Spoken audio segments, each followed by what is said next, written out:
What is going on, everybody? Welcome back to the channel. After Sound here, bringing you Splinterlands content every single day. We also stream right here on the channel every Tuesday, Thursday, and Sunday morning, so come by and say hello. All right, guys, I want to talk about the value of whales in the ecosystem.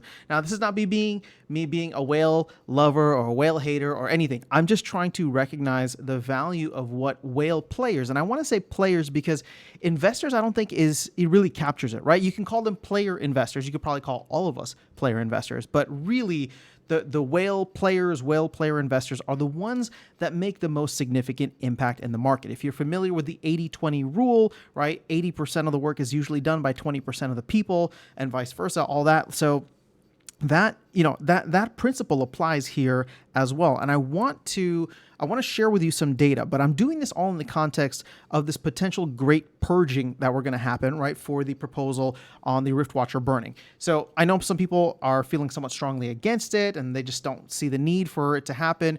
But here's the deal. As we look across everything that happened for the great burning, I want to share with you the data from the top 10, right? So I calculated the top 10 burners, right? So they're all the ones that received the legendary title, the Burninator. And essentially they did combined 27% of all of the burns of DEC burns, right? In the entire event.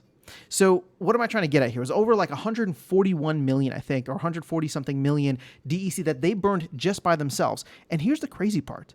They weren't competing with us. They were competing with one another. So what am I trying to get at this?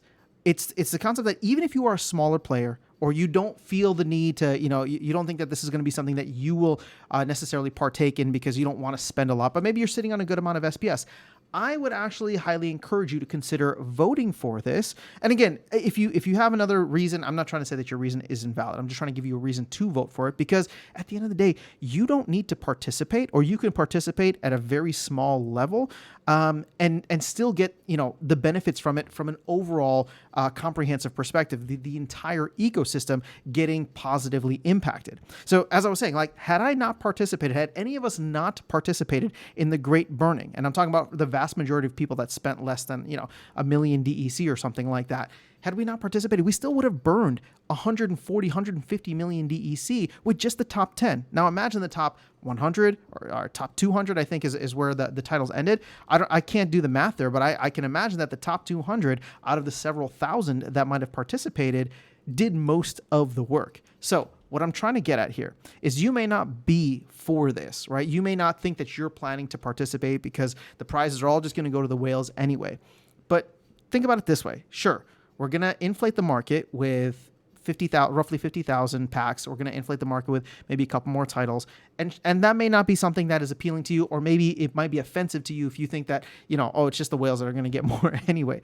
But I would say for everybody that's holding reward cards or cheap cards right now, it is worthwhile in the sense that it could remove a good amount of these cards from the ecosystem for whales just wanting to compete, right? And I've said the same thing for the titles or the prefix titles when LAN 1.6 actually ends up coming out. I think there's a lot of value in that because that is not financially rewarding. There's no financial incentive, but people will chase it because they want that, right? They're the whale player investors, we'll call it, really just the whale player. So in this way, I think that even if most of the shrimp or minnows or whatever you want to call us don't end up participating in this great purging event that may or may not happen, it's still something that could be beneficial for the entire ecosystem, remove a ton of the cheap cards that nobody wants. And sure, we might inflate things just a little bit with Riftwatchers, but at the end of the day, if you saw the math on the last video, it would inflate Riftwatchers by, less than 4 or 4.5% roughly